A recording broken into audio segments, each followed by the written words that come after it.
Radio Soupente, la station des Rapins, sans foi, sans loi et sans courbette, l'émission à racaille qui sera consacrée pour sa partie artistique à une rediffusion de l'émission que nous avions consacrée à Franz Mazerel en mai 2018, un graveur à la facture expressionniste qui a travaillé sur le monde social, les ouvriers.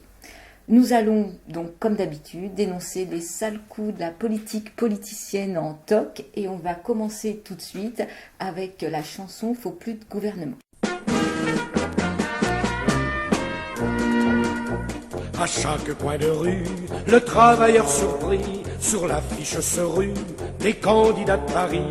On voit beaucoup de promesses écrites sur le papier, mais le peuple ne vide pas de messe, alors ça le fait crier. Le gouvernement de Ferry est un système pourri. Cette flotte et de Constant sont aussi dégoûtants, car nos ni boulangers ne pourront rien changer. Pour être heureux vraiment, faut plus de gouvernement. Le gros ventruc en Grèce, le suffrage universel vient vous battre la grosse caisse, comme Monsieur Géraudel. Il vous promet tout rose, mais quand il est élu, ça n'est plus la même chose, il vous tourne le cul. Certains énergumènes, débitants de discours, vous redisent les rengaines qu'on entend tous les jours. Moi je suis un homme intègre, moi je suis un érudit, mon copain est un pègre, mais le populo leur dit: gouvernement de Ferry est un système pourri. Cette flotte et le Constant sont aussi dégoûtants, car nos ni boulangers ne pourront rien changer. Pour être heureux vraiment, faut plus de gouvernement.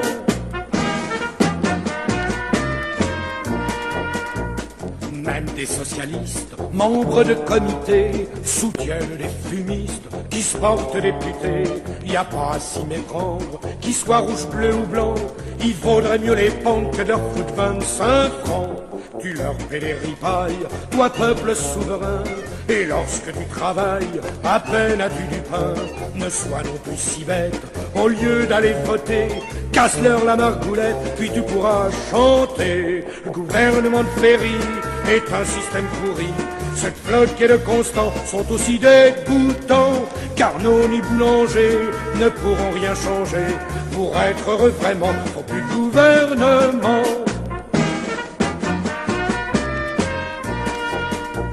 De toute cette histoire, voici la conclusion. L'électeur, c'est notoire, n'a pas toute sa raison. Je n'aime pas le fataliste, je n'ai ni foi ni loi, je suis abstentionniste, ami, voici pourquoi. Gouvernement de Ferry est un système pourri.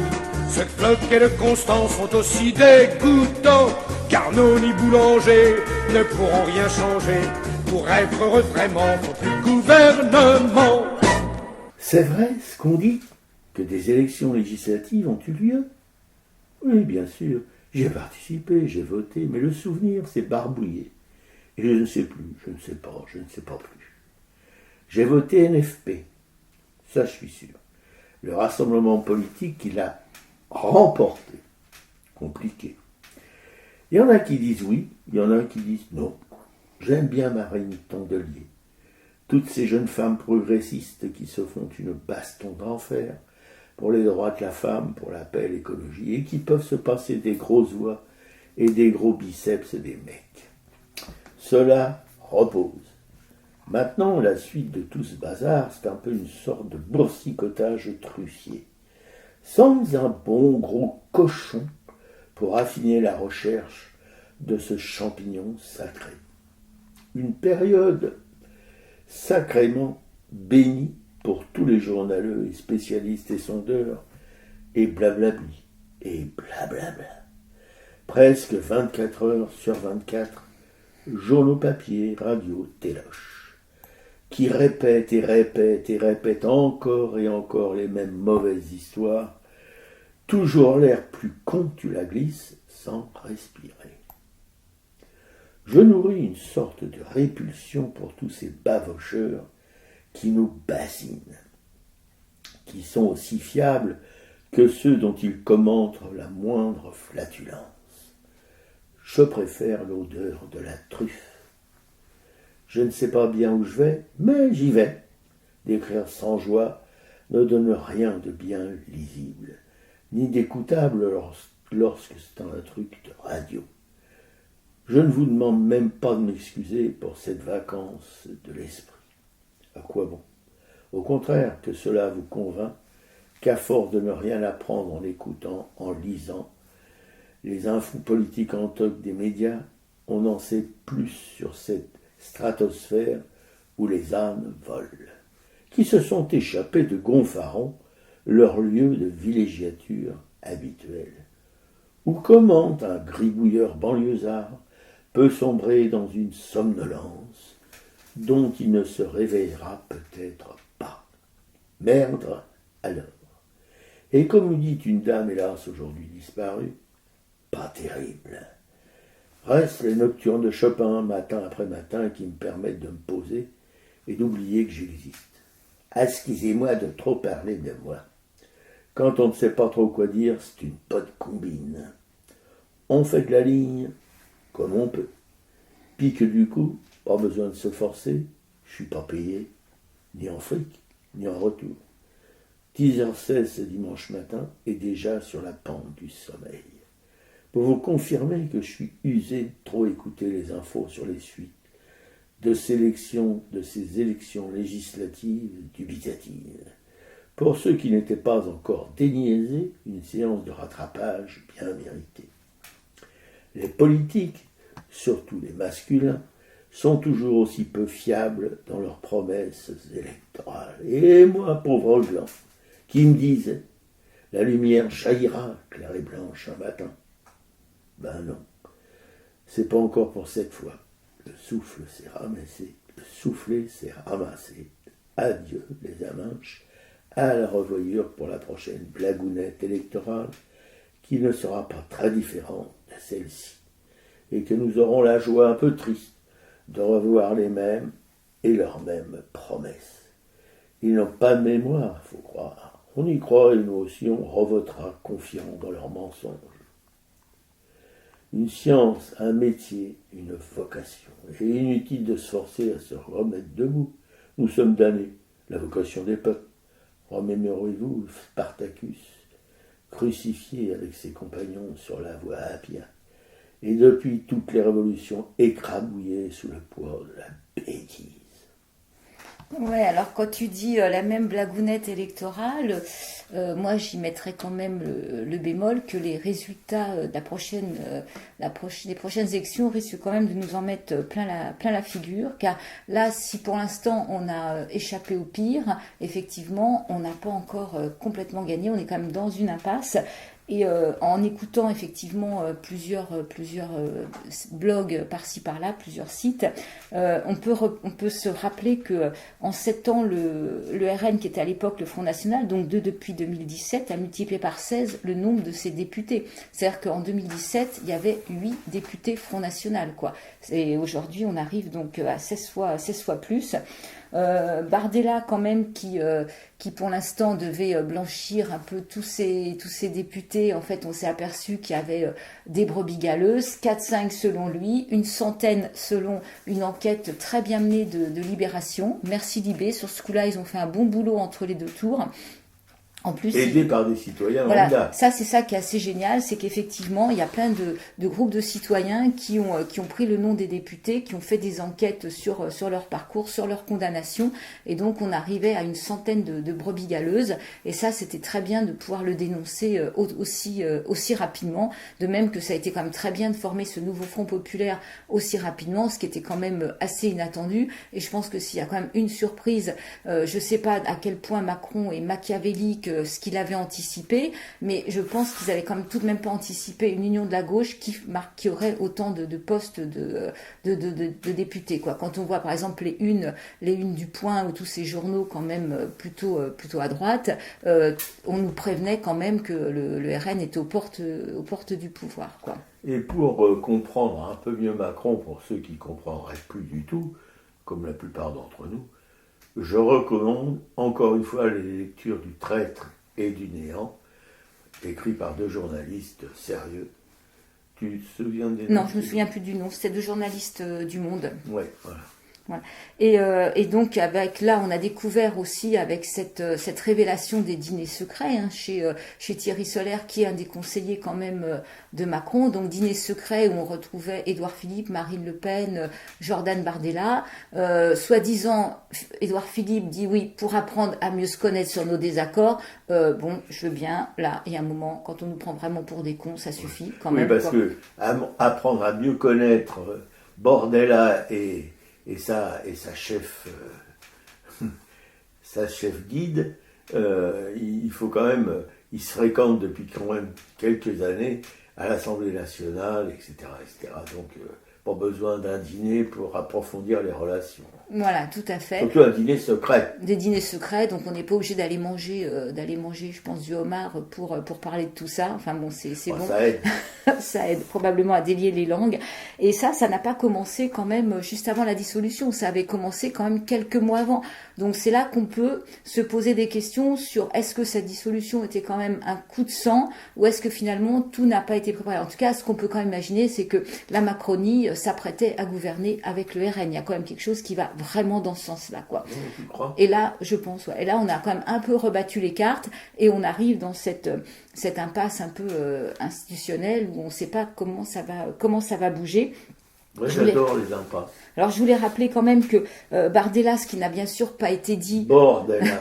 Moi, je vais l'appeler Bardella pour l'instant. Voilà. Ce qui n'a pas été dit jusqu'à présent, ce qu'on s'est bien gardé de dire avant la fin du deuxième tour, c'est qu'il préside comme eurodéputé le groupe Patriotes pour l'Europe, qui comprend quand même Viktor Orban. Rappelons Viktor Orban, sa proximité avec Poutine, ses positions anti-IVG, qui comprend Roberto Vanacci, qui est un général italien qui avait été suspendu en février après avoir écrit un livre contre les homosexuels.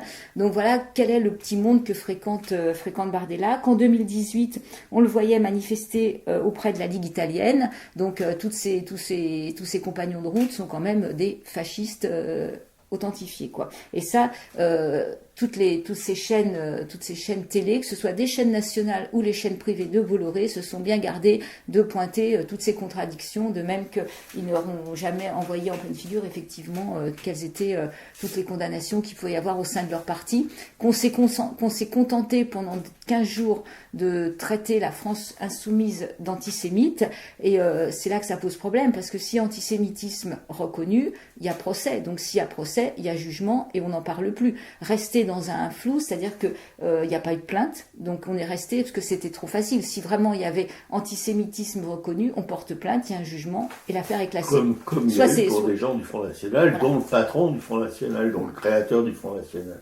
qui, on le rappelle ici, encore une fois, on en parlait hors micro tout à l'heure avec ma camarade, se rappeler que Bousquet, le fameux Bousquet qui était un collaborateur de Vichy, de Pétain, de Laval, tous ces gens-là, comme policier en chef de la France occupée, eh bien, envoyait des milliers d'enfants français de confession juive dans les camps de la mort, et qu'il était le grand pote de Mitterrand, et il est resté jusqu'à temps qu'il la glisse, voilà.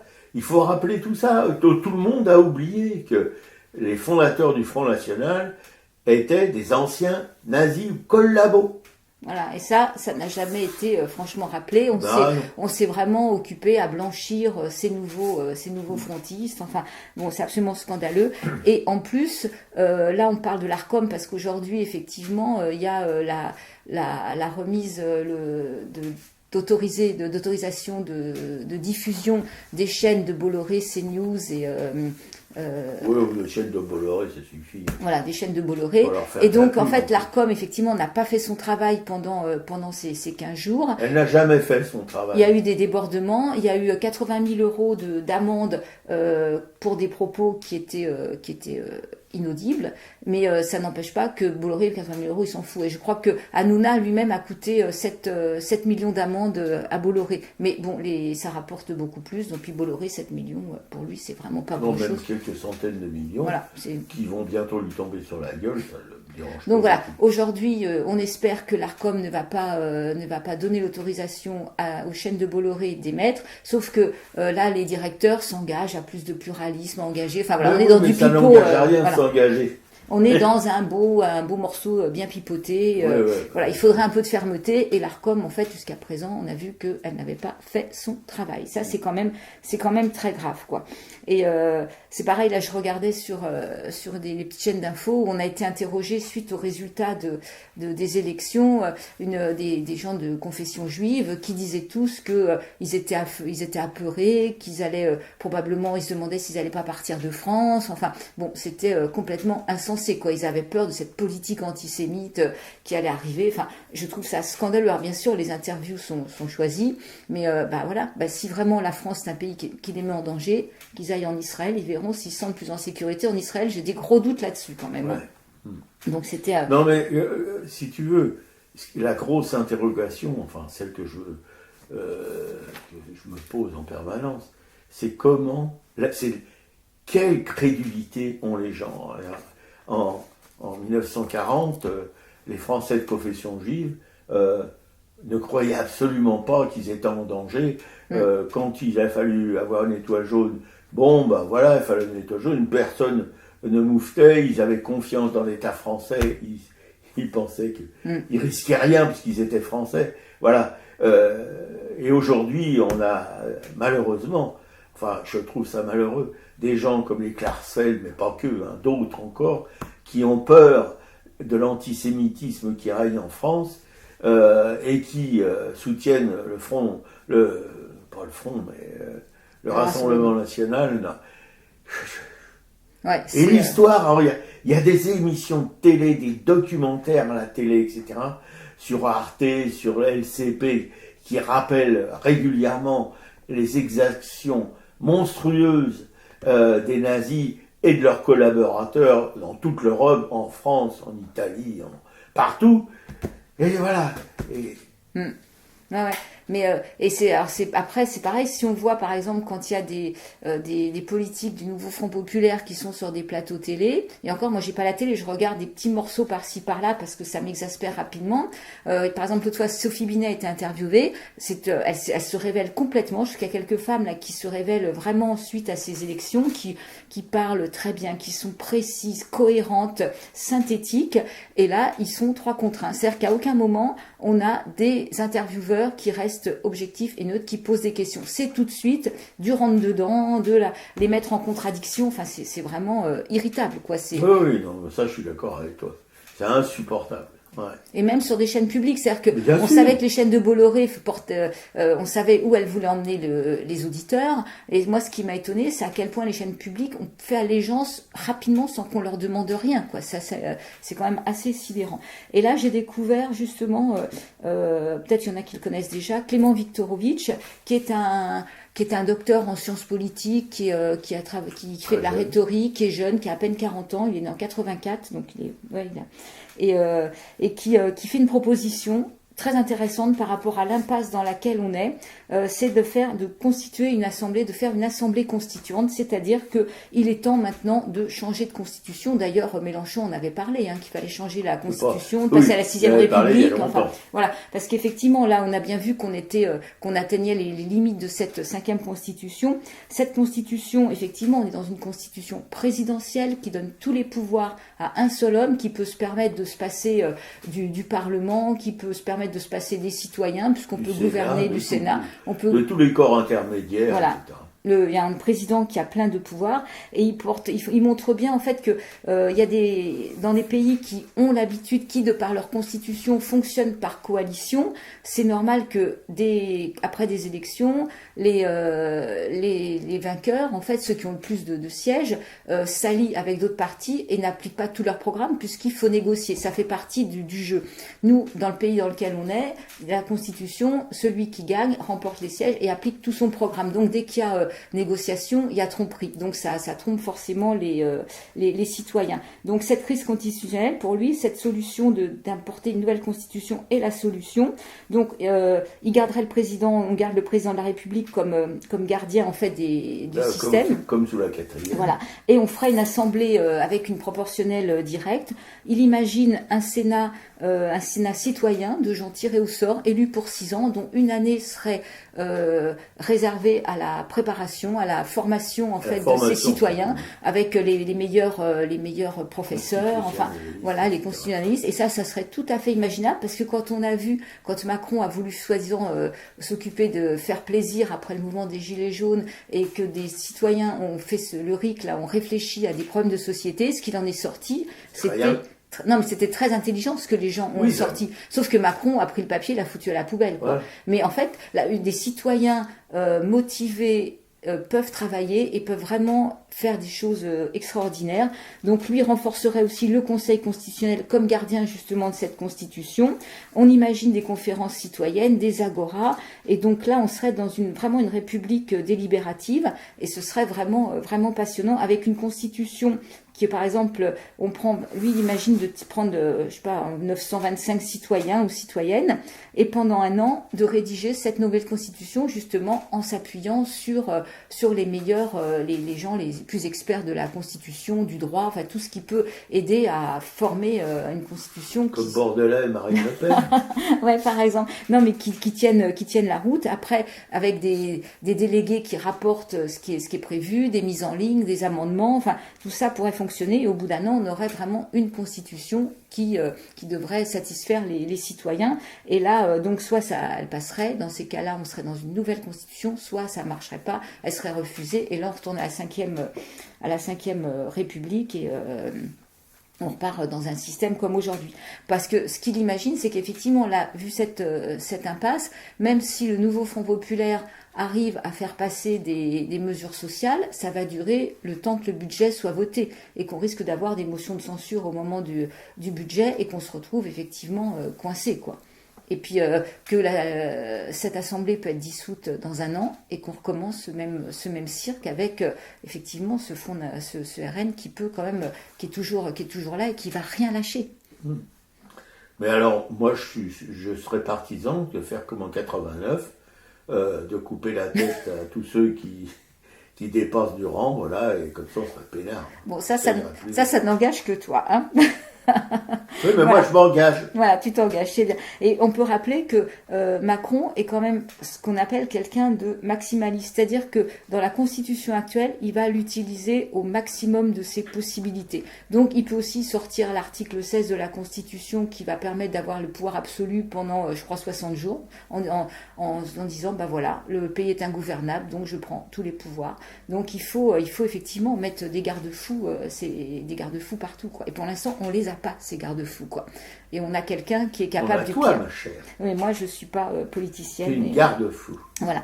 Donc ça, c'est important de rappeler tout ça. Et je veux aussi rappeler qu'on peut bien sûr s'informer. Il y a des tas de médias alternatifs qui font des super travaux, des super interviews, qui vont fouiller avec des vrais journalistes, qui vont investiguer vraiment au fond des choses. On a Blast, on a le Média, on a Au Poste de David Dufresne, il y a Clément Viktorovitch qui a une chaîne, il y a l'Actu Réfractaire. Enfin, mais oui, mais tout le monde ne s'appelle pas Piquet-Coup, qui n'arrête pas de lire, d'écouter, de discuter, etc., etc.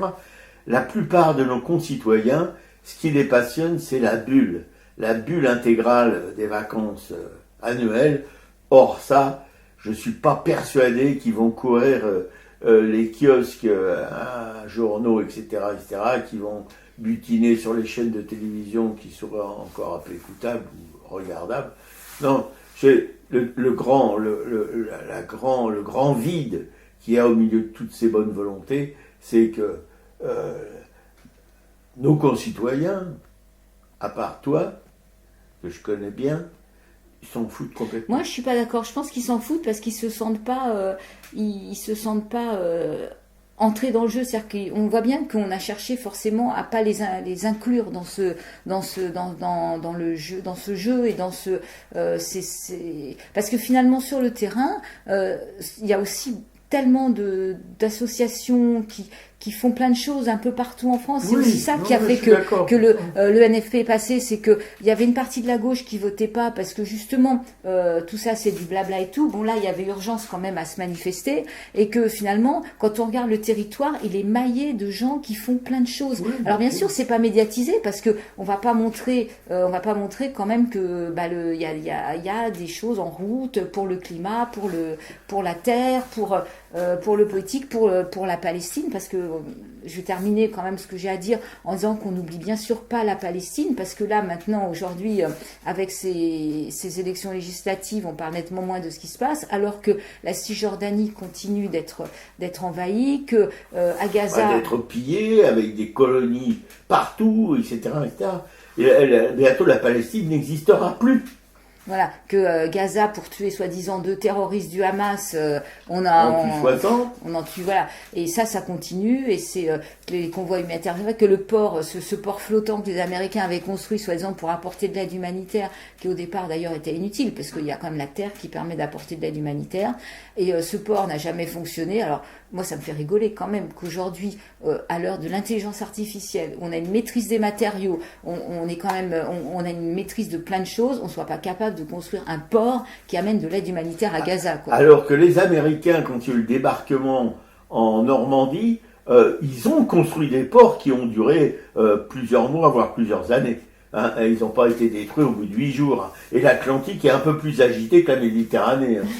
Ouais. Non, mais c'est pour ça. Donc, effectivement, il faut pas oublier la Palestine. Là, j'ai vu qu'il y avait des médecins algériens qui rentraient, qui allaient pouvoir rentrer à Gaza pour soigner. Ah bon? Et il y a un film sur la plateforme Cinémutin, un film de d'Émeric Caron, qui est un des députés, un film d'Émeric Caron, qui est un député, qui s'appelle Gaza depuis le 7 octobre. Alors, sur le nombre de députés, il n'y avait que 17 députés qui avaient accepté de le voir. Il est en ligne, je crois qu'il est en ligne gratuitement, en libre accès sur Cinémutin. Moi, j'y suis pas allée parce qu'en fait, les commentaires sont que c'est très difficile d'aller jusqu'au bout de ce film-là, tellement c'est horrible, quoi. Ah ben, on peut le voir. Oui, tu pourras le voir, je te mettrai le lien. Moi, je ne tu regarderai mets le pas. lien. Ah bah oui, parce moi, que je regarderai. moi, les horreurs, je ne peux pas les voir. Ouais, c'est mes préférés. Voilà. Donc, mais voilà, tout ça, n'oublions pas non plus la Palestine. Il y avait une manifestation dimanche antifasciste, anticolonialiste. Oui, et ça nous permet de revivre l'occupation de 1945, les camps de la mort et tout ça. Là, c'est plus dans le passé, c'est dans le présent. Et donc, on peut mieux comprendre les motivations des nazis. Voilà, puis tout ce qui, bien sûr, tout ce qui sort sur la condition des prisonniers palestiniens en Cisjordanie, avec des conditions complètement inhumaines, des tortures. Ah oui, les conditions des prisonniers nazis. Ouais. Donc tout ça, on ne l'oublie pas, bien sûr, parce qu'on reste à écouter, à regarder ce qui se passe toujours en Palestine. Tout de suite. Alors voilà, moi je vais mettre pour conclure, c'est un poème qui a été mis en musique, qui s'appelle tel que Kadija, ceci est une cause. Ça a été écrit par un jeune poète égyptien, Mostafa Ibrahim, et c'est des textes qui sont très populaires en Égypte, et c'est le groupe de rock égyptien Kairoké qui l'a mis en musique, qui l'interprète. Alors voilà ce que dit cette chanson. Il sauve les tortues de mer et il tue les animaux humains. Ceci est une cause jugée digne d'être défendue, et cela est une cause jugée insignifiante. Comment devenir un ange blanc et n'avoir qu'une moitié de conscience, lutter pour les mouvements des libertés et éradiquer les mouvements de libération, accorder sa compassion et sa tendresse aux tués en fonction de leur nationalité, ceci est une cause, entre parenthèses, jugée digne d'être défendue, et cela est une cause, entre parenthèses, jugée insignifiante.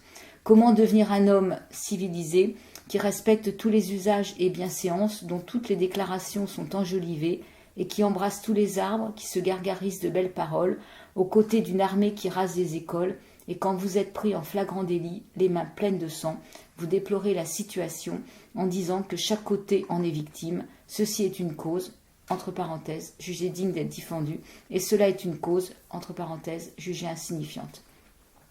Comment puis-je croire ce monde lorsqu'il parle d'humanité, en voyant une mère pleurer son enfant, tué dans un raid alors qu'il était affamé, renvoyer les victimes et les assassins dos à dos, en toute honnêteté, équité et neutralité, ceci est une cause jugée digne d'être défendue, et cela est une cause jugée insignifiante. Comment pourrais-je dormir en paix, comment me boucher les oreilles, alors qu'une famille est ensevelie sous les décombres de sa maison, abandonnée, privée de secours, auquel on interdit l'accès, comme si les monceaux de terre qui recouvrent ces innocents n'appartenaient pas à la planète Terre, Mais ceci est une cause jugée digne d'être défendue, et cela est une cause jugée insignifiante. Comment vivre dans une prison à ciel ouvert avec des barreaux de feu et de cendres, se relever de dessous les décombres et faire rendre gorge aux meurtriers, faire fi de ses blessures et combattre, et montrer au peuple, au monde hypocrite, comment la loi de la jungle régit le monde et par où le chemin de la liberté, comment faire face à un char d'assaut à main nue, peu importe le silence assourdissant du monde, meurt libre et refuse de vivre dans la soumission aux Palestiniens, inspire génération après génération en leur apprenant comment vivre et mourir pour une cause. À quoi bon implorer le monde pour qu'au moins il dénonce et condamne, condamnez tant que vous voulez, car toute condamnation de ces crimes perpétués dans l'abattoir qu'est Gaza, n'adoucira pas le carnage des bombes et ne ramènera pas la lumière du jour. Ceci est une cause jugée digne d'être défendue, et cela est la lutte la plus honorable qui soit. C'est la lutte la plus honorable qui soit. Donc voilà la chanson. J'attendais le moment où tu allais pleurer.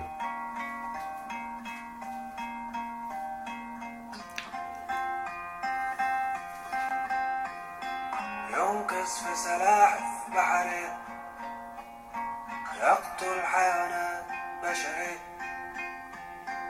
تلك قضية وتلك قضية كيف تكون ملاكا أبيض يبقى ضميرك نص ضمير تنصف حركات الحرية وتنصف حركات التحرير وتوزع عطفك وحنانك عالمقتول حسب الجنسية وتلك قضية وتلك قضية كيف تكون إنسانا راقي ومطابق للاشتراطات كل كلامك لا بصواق وبتحضن كل الشجرات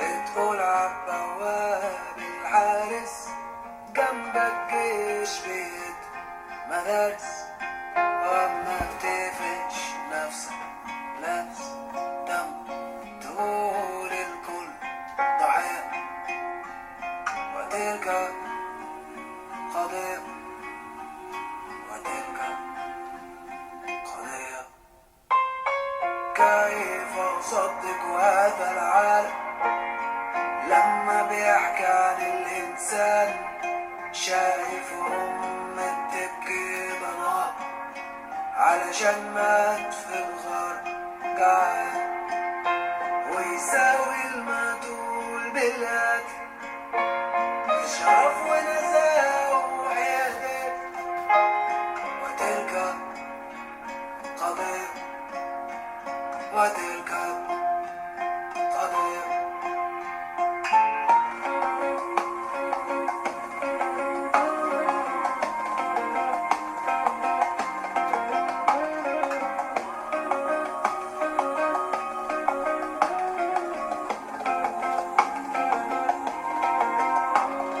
كيف أنام قرير العين وأضع سدادة أذنين والعيلة المدفونة ببيتها ممنوع حد يخش ياخدها وكأن الأرض اللي فوقيهم مش تبع الكورة الأرضية وتلك قضية وتلك قضية كيف تعيش في سجن واسع سنسينا ومن نار ورماد وتقوم من تحت الغماد تتشعل فراق بالقتل تجمع أشلاك وتاكل وتوري الدنيا الكدابة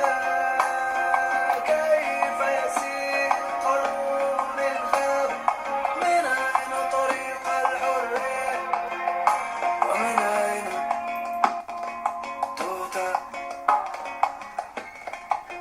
الدبابة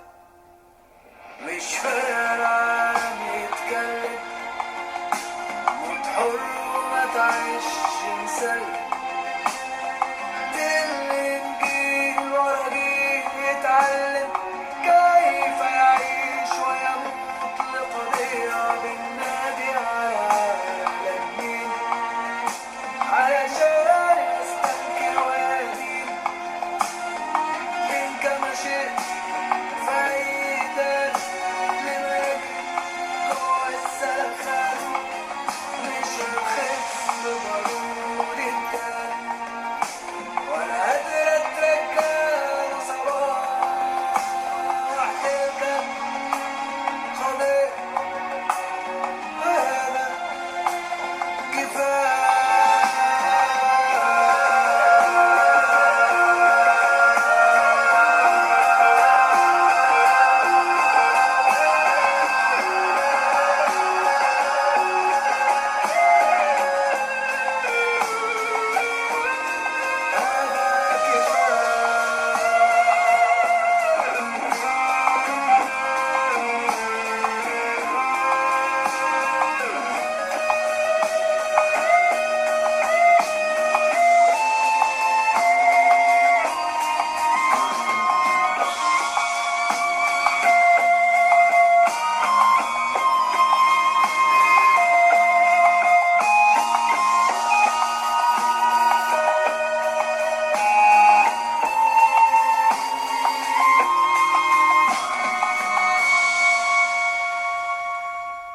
Et merci à Marie-France Cohen-Solal de la FPS de nous avoir refilé le bébé. Ouais, merci à tous ces gens. Ouais, Marie-France, elle est sur tous les fronts tout le temps. Ouais, Enfin, tout le temps. vraiment, respect, quoi. Admiration.